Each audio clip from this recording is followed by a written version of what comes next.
कहते हैं कि इंसान को हमेशा अच्छे कर्म करने चाहिए, क्योंकि अच्छे कर्मों का फल हमेशा अच्छा और बुरे कर्मों का फल हमेशा बुरा ही होता है। क्योंकि इंसान के द्वारा किए गए अच्छे और बुरे कर्मों का फल उसे खुद ही भुगतना पड़ता है।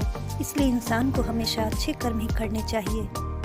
इन्हीं कर्मों के फल पर आधारित श्रीमद् भागवत महापुराण में गोकर्ण और धुंधकारी की कहानी बतलाई गई है। श्रीमद् भागवत कथा हमारे जीवन में उपदेश एवं दिशा को दर्शाती है। मनुष्य के जीवन में श्रीमद् भागवत कथा का बड़ा ही महत्व है। इस कथा से मनुष्य को ज्ञान और वैराग्य की प्राप्ति होती है। यह हिंदू धर्म का सबसे महत्वपूर्ण पुराण माना गया है। श्रीमद् भागवत कथा को सुनने से मनुष्य को मोक्ष की प्राप्ति होती है। तो आइए जानते हैं कि धुंधकारी को अनेकों पाप करने के बाद भी श्रीमद् भागवत कथा सुनकर उसका उद्धार कैसे हुआ और उसे मोक्ष की प्राप्ति कैसे हुई।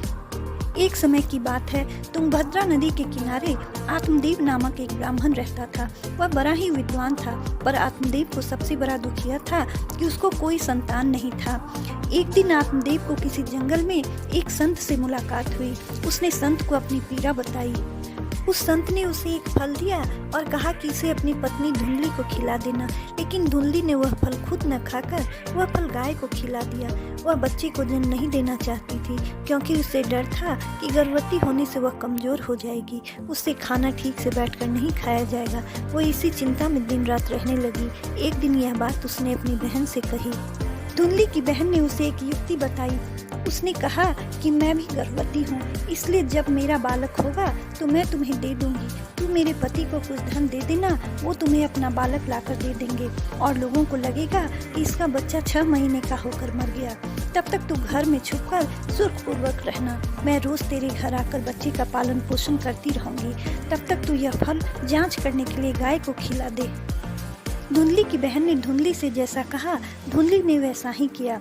उसने यह फल गाय को खिला दिया। समय आने पर धुंधली की बहन ने अपना बालक धुंधली को दे दिया। इधर कुछ समय बाद गाय ने एक बच्चे को जन्म दिया जो मनुष्य रूप में था। गाय के बच्चे का नाम गोकर्ण रखा गया। वहीं धुंधली की बहन के बच्चे का नाम धुंधकारी रखा गया। गोकर्ण बड़ा ही ज्ञानी व पंडित निकला। वहीं धुंधकारी दुष्ट और दुराचारी निकला। वह चोरी करने लगा, दूसरों को कष्ट पहुंचाने लगा।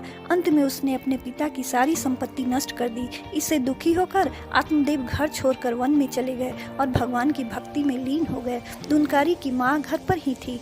एक दिन धुंधकारी ने माँ को बहुत मारा पीटा और पूछा कि बोल धन कहाँ छुपा कर रखा है। बेटी की रोज रोज की मार से तंग आकर धुंधली कुएं में कूदकर अपनी जान दे दी। कुछ समय बाद धुंधकारी की भी मृत्यु हो गई और वह अपने कुकर्म के कारण प्रेत बन गया। तब गोकर्ण ने गया जाकर उसका श्राद्ध एवं पिंडदान करवाया ताकि उसे मोक्ष प्राप्त हो सके। लेकिन मृत्यु के बाद धुंधकारी प्रेत बनकर अपने भाई गोकर्ण को रात को अलग अलग रूप में नजर आता। एक दिन वह अपने भाई के सामने प्रकट हुआ और रोते हुए बोला, मैंने अपने ही कुकर्मों के कारण अपना ब्राह्मणत्व नष्ट कर दिया। तब गोकर्ण को आश्चर्य हुआ कि श्राद्ध व पिंडदान करने के बाद भी धुंधकारी प्रेत मुक्त कैसे नहीं हुआ। तब गोकर्ण ने सूर्यदेव की कठोर तपस्या से प्रसन्न होकर सूर्यदेव गोकर्ण को दर्शन दिए।